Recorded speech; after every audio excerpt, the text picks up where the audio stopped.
Boa noite a todos. É um grande prazer a gente estar reunido aqui no dia do Natal. E eu encontrei essa exposição que eu achei interessante. Nós falamos sobre o Natal sob o ponto de vista do Cristo, né? O que ele imaginaria, o que ele desejaria no Natal para ele, se ele pudesse, né, escolher. Nós sabemos que o Natal ele foi instituído pela igreja lá na Europa para substituir algumas festas mundanas ou pagãs que existiam na época. E eram três festas, né? Que era o solstício de inverno, nós tínhamos a Saturnália, que era no dia 17 de janeiro, e tinha uma outra festa que eu não lembro de agora de cabeça, mas era para substituir as três festas mundanas ou pagãs que foi instituído o Natal. E aí a igreja colocou como se fosse o nascimento de Jesus. Na verdade, Jesus nasceu no mês de maio, abril ou maio, né? Pelos cálculos astronômicos da aparição da estrela de Vênus, dos Reis Magos, da história que tem na Bíblia, bate o nascimento dele só com abril ou maio. Então, o aniversariante, na verdade, foi feito um aniversário oficioso, né? Não é oficial. Então, nessa mensagem de Natal, se nós perguntássemos a Jesus como e quando ele gostaria que fosse comemorado o seu nascimento, o que será que ele responderia? Se ele estivesse entre nós e se ele pudesse responder a isso aí. Então, será que ele gostaria que o Natal fosse comemorado com a figura do Papai Noel, né? Onde hoje essa figura do Papai Noel sobrepuja a imagem do Cristo aos olhos dos nossos filhos? As crianças hoje elas dão muito mais valor ao Papai Noel do que à Sagrada Família. Tanto é que nós vemos hoje nas decorações de Natal muito mais Papai Noel do que presépio. Quase não existe presépio. Se você for observar na cidade, são poucos presépios que existem, né, de coisa em relação ao Natal. Eu não vou entrar no mérito do São Nicolau, que é o Papai Noel, mas ele é um símbolo hoje do consumismo do paganismo, né? Então, será que ele queria o Natal do comércio que se enfeita para atrair a freguesia, preocupada com presente ser trocado, ou preocupado com valores materiais? Será que é esse o Natal que o Cristo gostaria de ter? Será que ele queria que no dia 24 tivesse uma ceia cheia de pompa, de excessos, né? Em nome daquele que nasceu de uma condição tão humilde, tão simples, né? Ele nasceu dentro de uma, de uma estrebaria, né? Então, ou seria esse outro Natal, de onde ele nasce e não morre mais, onde o amor por ele, em nome dele, não conhece data? Será que é esse Natal que Jesus queria? Natal onde a gula e tantos excessos com a justificativa aparente de comemorar o aniversário daquele que tanto evidenciou os valores espirituais, né? Nós vemos hoje que a preocupação das pessoas é mais em comer, em fazer a ceia, em beber, né? Mesmo em família. Então, será que é o exemplo que Jesus queria? Uma vez que, na época, principalmente que ele nasceu numa família muito simples, onde não tinha esses excessos, não tinha essas ceias, esses banquetes que são feitos hoje, né?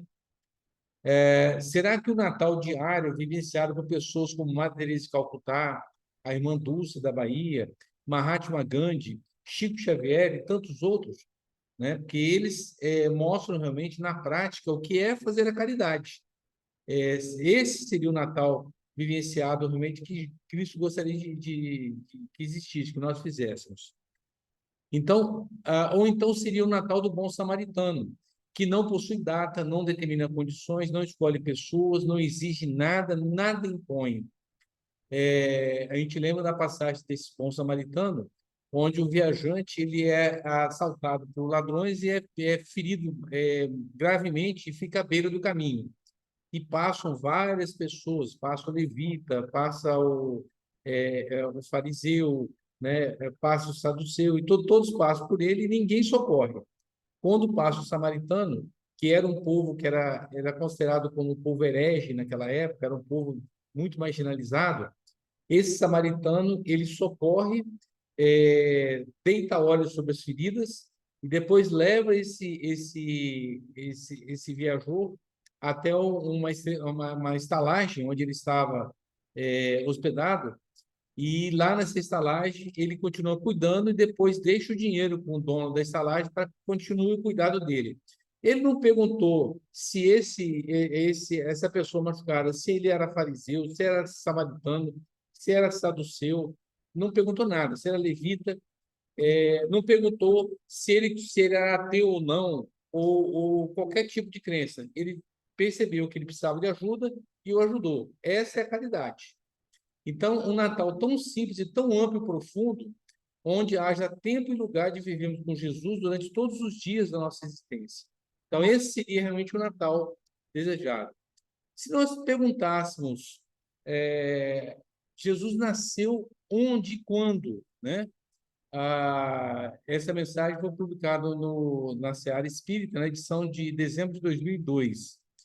Então, Jesus nasceu onde e quando? Se nós perguntarmos a Francisco de Assis o que ele sabe sobre o nascimento de Jesus, ele nos responderá: Jesus nasceu no dia em que, na Praça de Assis, entreguei minha bolsa, minhas roupas e até meu nome para segui-lo, incondicionalmente, pois sabia que somente ele é a fonte inesgotável de amor. A história de Francisco é muito interessante. Ele era filho de um próspero comerciante em Assis. E ele, desde muito jovem, ele já tinha aqueles pendores de praticar caridade. Só que ele fazia caridade material usando os recursos materiais do pai. E aí, um dia, o pai chamou a atenção, porque ele não tinha mérito nenhum, né? Ele pegar do dinheiro da loja do pai para ajudar as pessoas necessitadas, que a caridade só teria valor se fosse dele. Naquele momento, ele teve um insight e ele foi na praça pública, tirou a roupa dele, ficou nu, dobrou a roupa e entregou para o pai e para a mãe. E a partir daí, ele começou a missão dele. E as pessoas que estavam, os transeuntes que estavam na rua, para evitar um ato de vergonha por parte dele, porque ele estava totalmente nu, eles forraram ele com uma sacaria que era usada, era uma sacaria que era usada para descartar, para botar no coisa, e fez um buraco e colocou na cabeça dele, que ficou convencionado depois com essa veste dos franciscanos, que é um algodão cru, né, que é de cor marrom, e que eles colocam só essa vestimenta por cima. E aí Francisco ele saiu, né, para poder realmente colocar em prática todo o seu conhecimento e principalmente o amor pelos animais. Tanto é que ele é o patrono dos animais. Se nós perguntássemos a Pedro sobre quando nasceu Jesus, né, o que Pedro responderia? A gente lembra que Pedro era dos apóstolos aquele que era mais próximo do que nós somos hoje. Era uma pessoa intempestiva, ele respondia muito de pronto às coisas e ele tinha convicções muito ligadas à matéria ainda, né? Então Pedro ele respondeu o seguinte: Jesus nasceu na noite que o galo cantou pela terceira vez, no momento que eu havia negado. E Jesus tinha previsto isso a ele, né? Dizendo que antes do nascer do sol, quando o galo cantasse pela terceira vez, ele o negaria, né? Ele negaria 3 vezes. E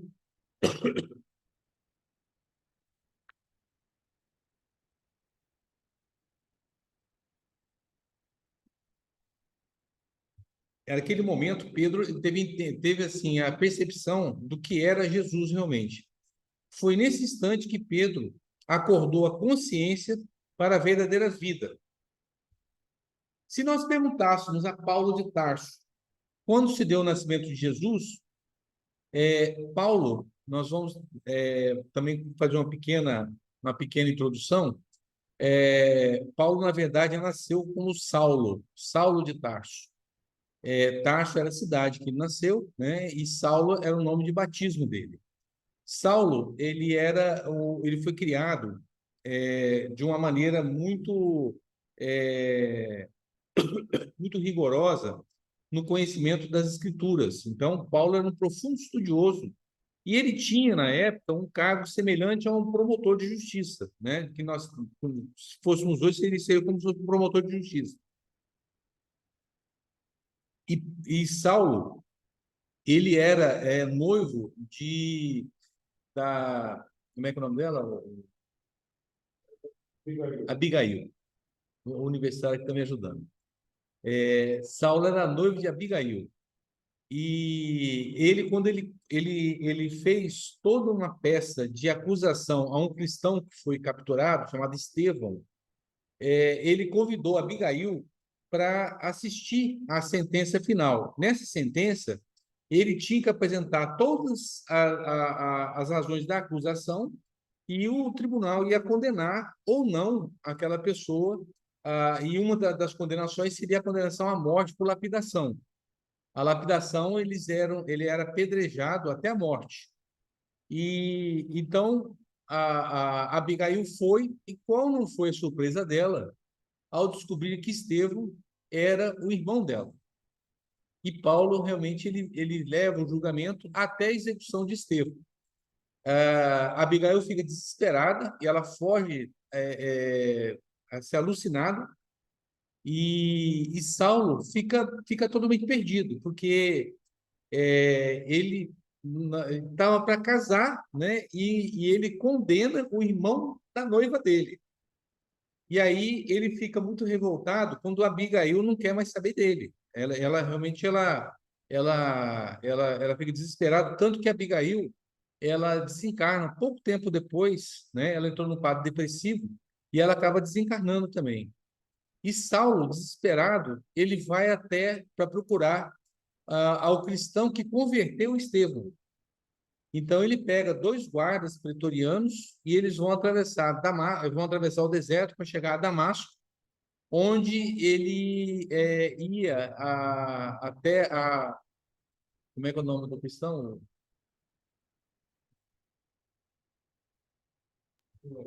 Ananias? Ananias. Obrigado, Elias. Ainda bem que tem os universitários aqui. Ele vai atrás de Ananias. Quando ele está no meio do deserto, acontece que apareceu uma luz muito forte, o cavalo empina, ele cai na areia, os guardas, inclusive, veem isso aí, e aparece uma voz muito forte, e a imagem de Jesus, que pergunta a Saulo: Saulo, Saulo, por que me persegues? Saulo, naquele momento, ele sofre um processo de autoavaliação, de autoconhecimento instantâneo, e ele entende, né, que ele estava no caminho errado. E o que Saulo responde para ele? Que queres que eu faça? E Jesus orienta ele a entrar em Damasco e procurar Ananias, e aquela luz era tão forte que Saulo fica cego. Ele não enxerga mais nada. Os dois guardas retornam, né, desesperados, e Saulo entra em Damasco cego. E ele consegue chegar até Ananias. E Ananias começa a explicar para Saulo sobre a vida de Jesus, sobre os valores do cristianismo e tudo mais. E na medida que Saulo vai entendendo todo esse processo, ele vai recuperando paulatinamente a sua visão. Então, a partir daí, Saulo passa a se chamar-se Paulo. Ele muda o nome dele de Saulo para Paulo, e Paulo passa a, a esclarecer os gentios. Por isso que ele é chamado de o apóstolo dos gentios. Quem eram os gentios? Eram aqueles que não eram judeus, né? Aquelas pessoas que não eram, que não acreditavam em um só Deus, né? Então ele vai atrás dos romanos, dos gregos, todas as pessoas que viviam naquela época, ele começa a caminhar onde ele vai esclarecendo o que é o cristianismo. Então, se perguntasse a Paulo de Tarso, quando Cristo nasceu, o que ele vai responder?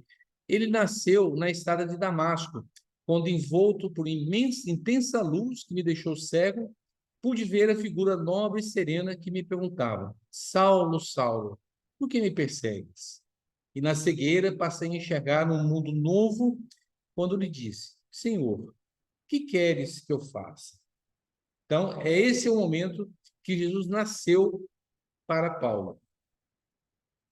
E aqui nós temos Zaqueu, né? Zaqueu está em cima de uma árvore, e Jesus embaixo conversando com ele. O que aconteceu com Zaqueu? Zaqueu era um cobrador de imposto, ele era um publicano. E era uma pessoa que era odiado pelos fariseus, porque ele trabalhava para os romanos, onde ele cobrava impostos. E eles eram um povo ainda muito corrupto, né? E hoje não acontece mais isso, né? Naturalmente, só naquela época. Eles faziam a cobrança dos impostos, e, naturalmente, eles ficavam com uma parte. Eles cobravam a mais dos pobres, ficavam com uma parte e repassavam outra parte a Roma. Então, os cobradores, os publicanos, eram odiados pelos fariseus justamente por isso. E, geralmente, eles eram muito ricos, né? Porque eles conseguiam esse dinheiro de maneira ilegal. Só que Zaqueu, quando ficou sabendo que Jesus ia até onde ele morava, ele teve um insight dizendo o seguinte: eu preciso que Jesus venha aqui em casa, porque eu tenho uma decisão tomada já. Eu quero me converter ao cristianismo e eu vou doar a minha fortuna para os pobres, porque eu quero, a partir de agora, encontrar um caminho reto. Só que Zaqueu tinha um problema. Ele era muito pequeno. Aqui na foto não dava para perceber, mas disse que ele tinha 1,50 m. Imagine uma multidão, né? Uma pessoa pequena, ela, para se ver, ela ia ter muita dificuldade. O que Zaqueu teve ideia? Vou subir em cima de uma árvore e lá de cima eu consigo chamar a atenção de Jesus. E aí, quando Jesus se aproximou, antes de Zaqueu falar qualquer coisa, Jesus o chamou pelo nome, né? Zaqueu, desça logo daí e vá para sua casa, porque me convém jantar lá. Zaqueu fica louco, ele desce uma alegria, batendo os calcanhares, né, para poder correr para casa, para poder fazer realmente, preparar para receber Jesus. E aí, em casa, né, ele vai tomar a decisão. Então, se perguntar Zaqueu, ele nos responderá: Jesus nasceu em meu coração, quando olhando para cima, viu e disse: Zaqueu, desce depressa, porque hoje me convém pousar em sua casa. E aí ele fala na casa dele que ele ia doar metade do que ele tinha arrecadado de impostos que ele tinha na fortuna dele para ajudar os pobres. E a partir daquele momento, ele ia trabalhar de maneira reta e correta, não ia fazer nenhum tipo de desvio, né? E Jesus foi criticado, né? Porque ele foi na casa de um pecador. Quando Jesus fala, os sãos não precisam de médico, eu tenho que ir onde as pessoas precisam de mim. Então, imagine, eu até fiz uma vez um estudo aqui, se nós pudéssemos ter Jesus 5 minutos na nossa casa, junto de nós, né? Imagine a transformação, porque todo mundo que teve contato com Jesus nesse tempo teve uma transformação enorme. Paulo, Maria Madalena, Zaqueu, né? Todos tiveram um contato pequeno para transformar a sua vida, né? E depois, se nós perguntássemos a Joana de Cusa sobre quando e sobre onde e quando nasceu Jesus, ela nos falará. Joana, ela foi queimada no poste, né, do circo, e ela fala que ela nasceu no dia que foi amarrada ao poste do circo em Roma e ouviu o povo gritar: nega, nega, renuncia a ele, porque desafiaram ela que se ele negasse Jesus, ela seria salva da fogueira. E o soldado, com a tocha acesa, chegou perto dela e falou o seguinte: esse teu Cristo te ensinou apenas a morrer? E ela responde, quando ela sentiu que o fogo subiu pelo seu corpo, e ela pôde, com sinceridade e certeza, responder: não me ensinou só isso. ele também me ensinou a te amar. Foi então que nasceu Jesus. Então, olha que coisa maravilhosa, né? Quem teria essa fé, essa coragem de que na hora que você está na fogueira, né, com aquele monte de madeira ao redor, o cara com a tocha para acender e fala assim: se você negar Jesus, você vai ser salvo, né? E ela não só negou, né? Quando o soldado pergunta se o Cristo só ensinou ela a morrer, e ela fala que não, ela ensinou também a amar aquele que ia acender a fogueira. Então, Jesus nasceu nesse momento. Interpelamos também Tomé, que era o incrédulo, onde nasceu e como nasceu Jesus. E aí Tomé vai responder que nasceu naquele dia inesquecível, em que ele me pediu para tocar as suas chagas e me foi dado testemunhar que a morte não tinha poder sobre o Filho de Deus. Te lembra que Jesus, ao ser crucificado, a crucificação no monte do Gólgota, né, que quer dizer caveira, era um monte que tinha uma forma de uma caveira que ficava no alto em Jerusalém. E nesse monte eles faziam as execuções, né, que eram por crucificação. E a morte por crucificação é uma morte lenta. Tinha pessoas que demoravam semanas para morrer, né, porque depende muito da constituição, do metabolismo, da estrutura física da pessoa, que a morte pela crucificação ela acontece porque vai diminuindo o retorno venoso. O sangue desce para os membros inferiores e, pelo fato de ele não estar andando, né, o sangue vai acumulando, acumulando, acumulando e não retorna para o coração para bombear para o cérebro. Então, chega um momento que o sangue não consegue voltar, né, de coisa, e começa a faltar oxigênio para o cérebro. Então, é uma morte dolorosa e lenta. E Jesus, o interessante disso é que um soldado é que mata Jesus com a lança, né? Porque ele não morreu crucificado, ele morreu por causa da lança do soldado.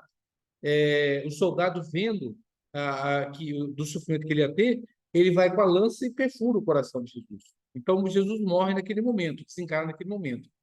Quando ocorre um temporal, né? E foi ontem, foi no domingo passado que eu fui falar sobre. Não, não foi aquele estudo que nós fizemos, né?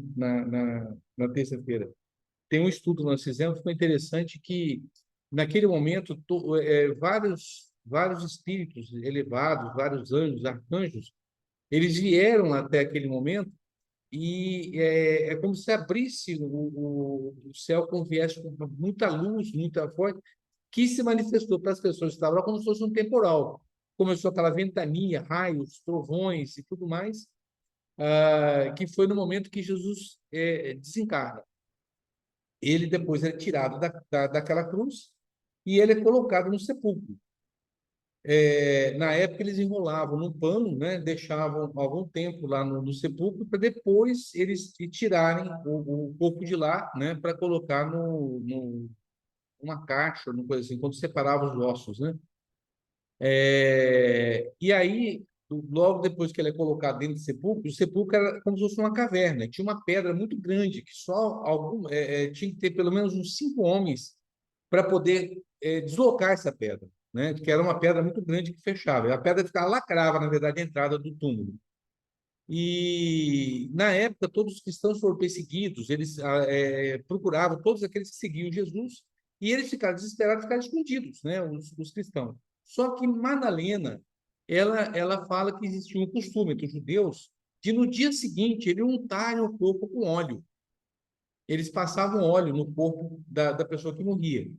E ela falou que ela ia até lá. E os outros apóstolos falaram assim, não, Madalena, você não pode ir que você vai ser presa. Não, eu não posso deixar. Eu não posso deixar de fazer isso aí com obrigação por Jesus. E ela vai junto com Maria, que era a mãe de Jesus, até ao túmulo. Quando chega lá, ela percebe que o túmulo foi violado. Ele estava aberto.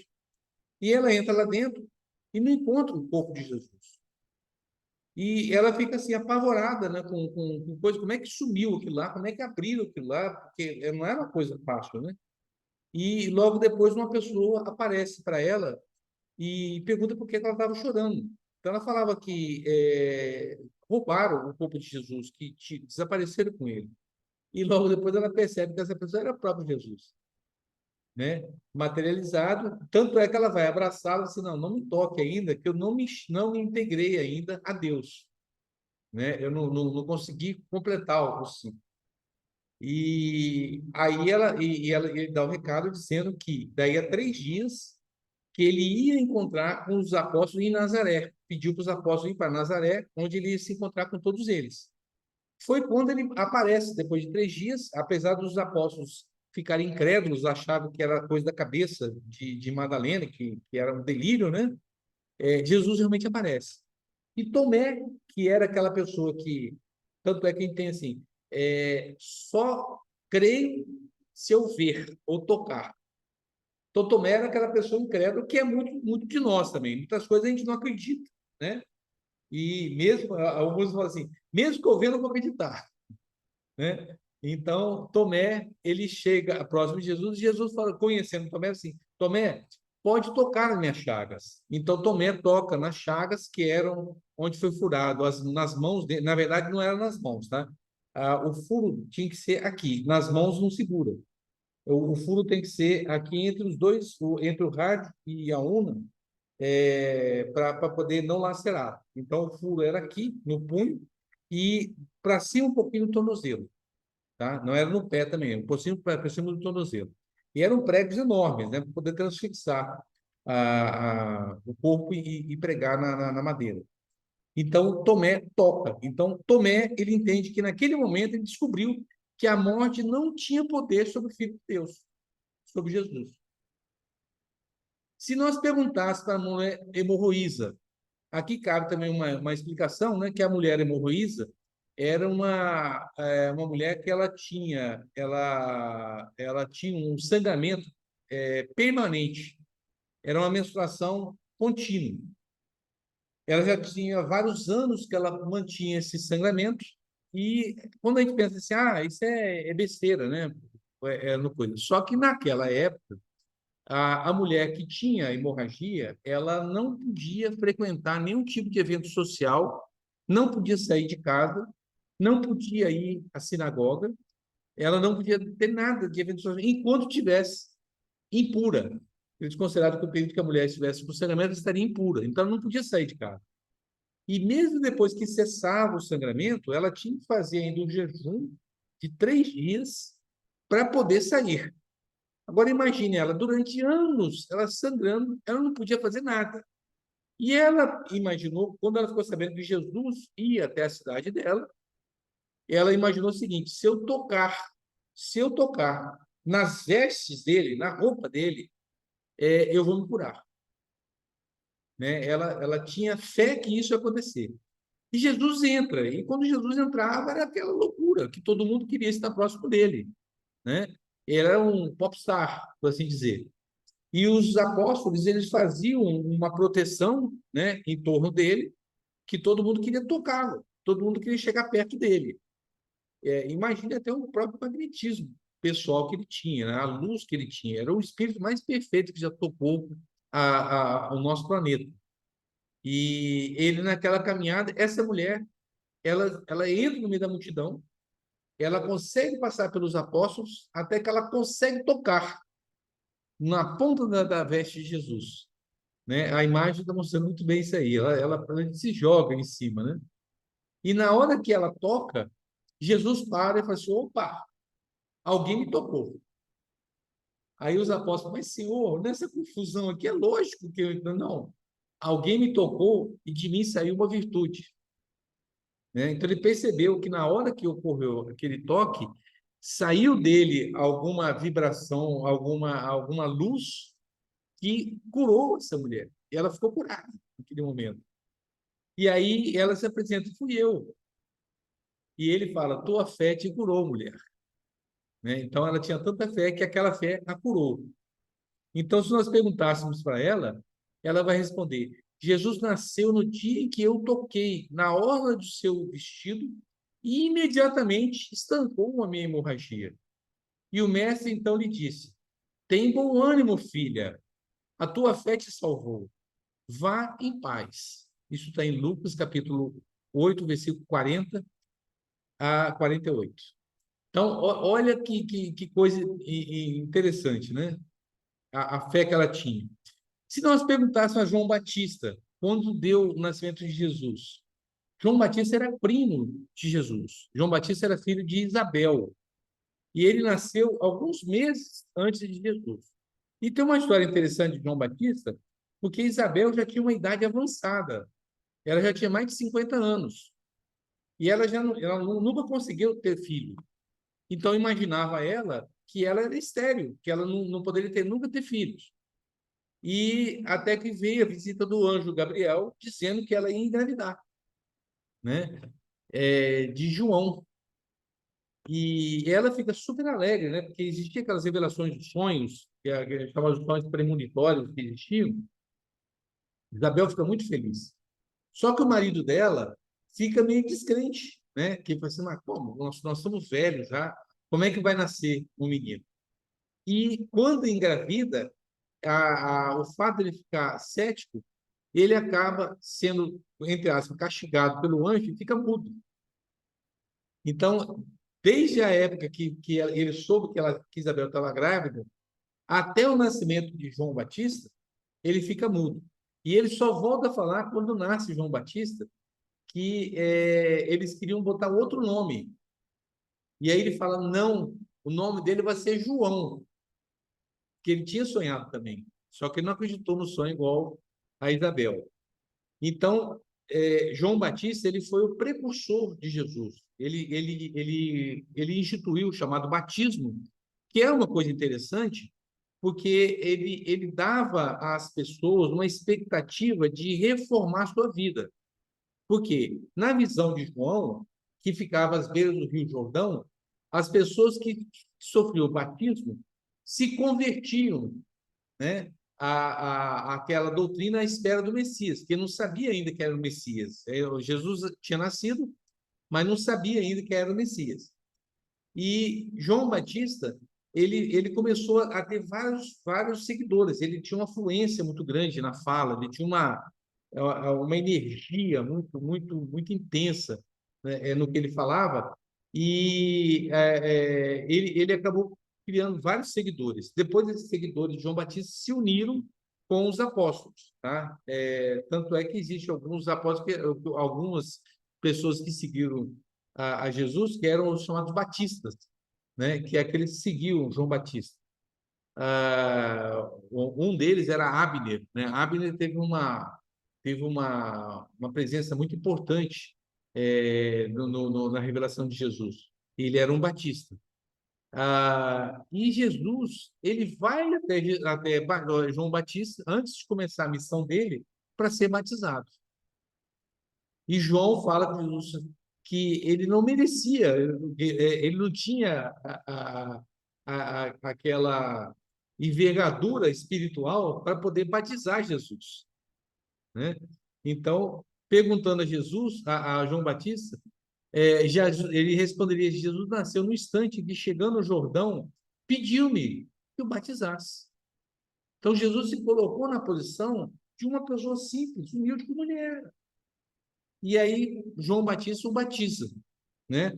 Que isso simboliza o início do apostolado dele, do momento que ele estava com 30 anos de idade, e até os 33 anos de idade, quando ele foi crucificado, ele transformou a humanidade. Então, são 3 anos de intensa atividade espiritual e de exemplos de vivência que ele teve. E ante a meiguice do seu olhar e a majestade de sua figura, pude ouvir a mensagem do alto,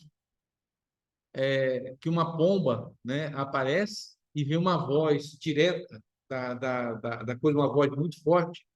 Este é o meu filho amado, no qual pus a minha complacência. Então, não é uma voz direta que apareceu, e naquele momento eles conseguiram entender que Jesus era o Messias. Se nós perguntássemos a Lázaro, onde e quando nasceu Jesus? Lázaro também tem uma história interessante, que Lázaro era amigo de Jesus. Jesus, quando ia para Jerusalém, ele dormia na casa de Lázaro.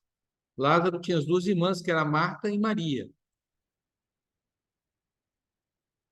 E Lázaro, Jesus estava muito próximo da casa de Lázaro, e na Betânia.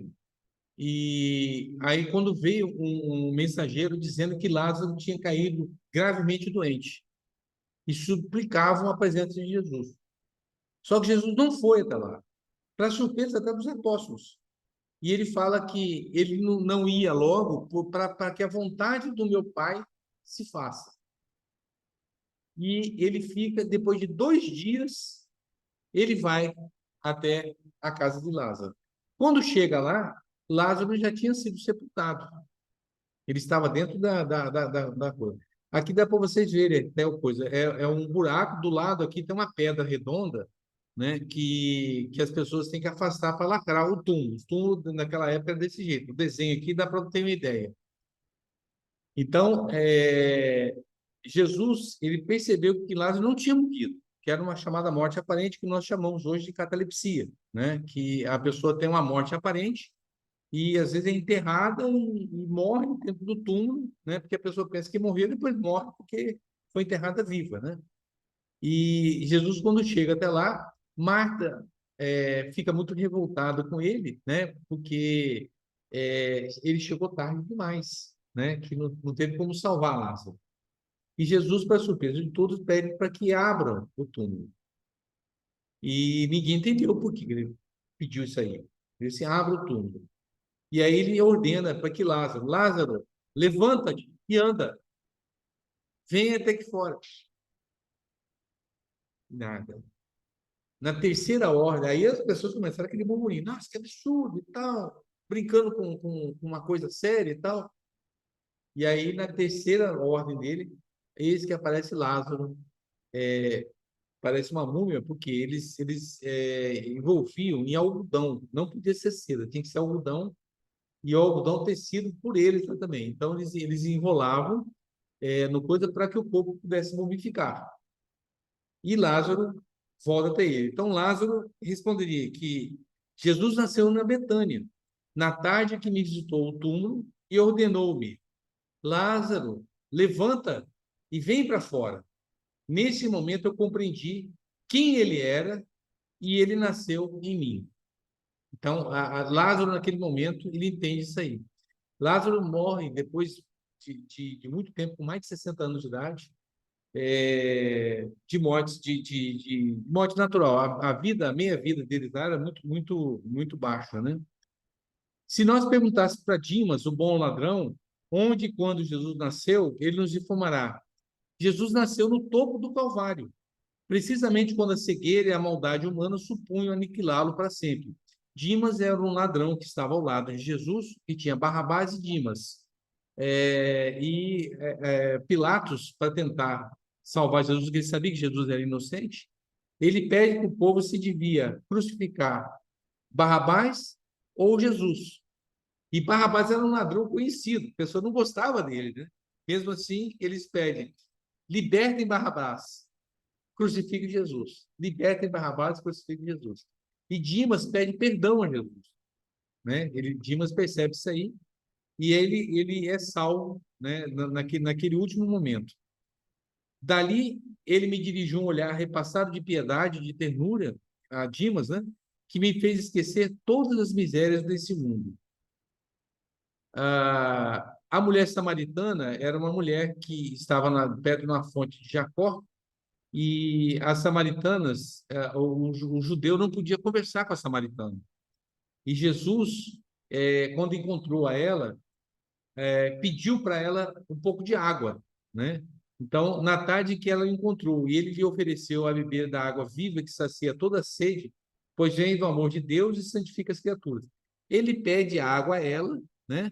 E diz que a água dele sacia toda a sede da humanidade, né? Que quem acreditava nele, quem tinha fé nele. Naquela tarde ela descobriu que Jesus era o Filho de Deus e modificou a sua vida. Se nós perguntássemos a Judas Iscariote quando se deu o nascimento de Jesus, lembrando que Judas ele entregou Jesus aos fariseus quando dá um beijo em Jesus para indicar aos guardas pretorianos quem era Jesus. Só que Judas, quando fez isso, ele fez no intuito de que Jesus reagisse, porque o judeu acreditava que Jesus ele era o Messias que vinha conquistar todos os povos. Imaginava que ele fosse um líder bélico, né? Um líder de armas para subjugar os outros povos. Nunca eles podiam imaginar que Jesus viesse nessa simplicidade toda. E se perguntasse a Judas, Jesus nasceu no instante em que eu assisti o seu julgamento e a sua condenação. Compreendi que Jesus estava acima de todos os tesouros terrenos. Judas vai até aos fariseus, devolve as moedas de prata, tá? E depois comete suicídio. Então, quando fala que ele fez por dinheiro, não bate. Porque quem se fosse por dinheiro, não devolveria o dinheiro, nem se cometeria suicídio, né? E se finalmente perguntasse a Maria de Nazaré onde e quando nasceu Jesus, Maria era a mãe dele, né? Que Jesus nasceu quando se escondeu das estrelas nas sombras da terra. Aquele menino enviado por Deus vinha para ensinar aos homens, seus irmãos, a lei de Deus.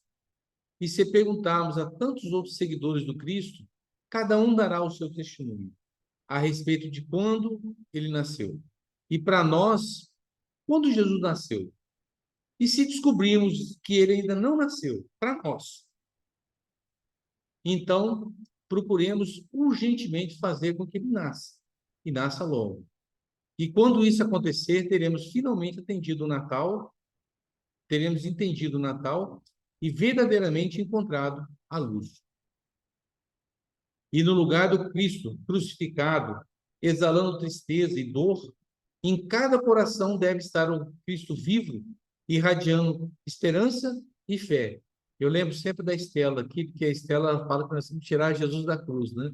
Que ele passou 3 anos exemplificando e as pessoas lembram ele na cruz, né? Aquele Jesus na cruz não é o Jesus real.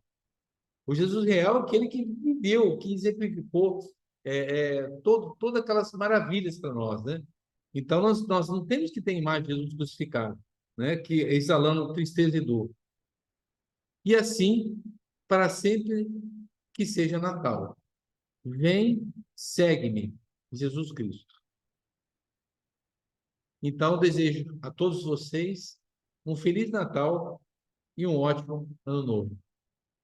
Muito obrigado e uma boa noite a todos.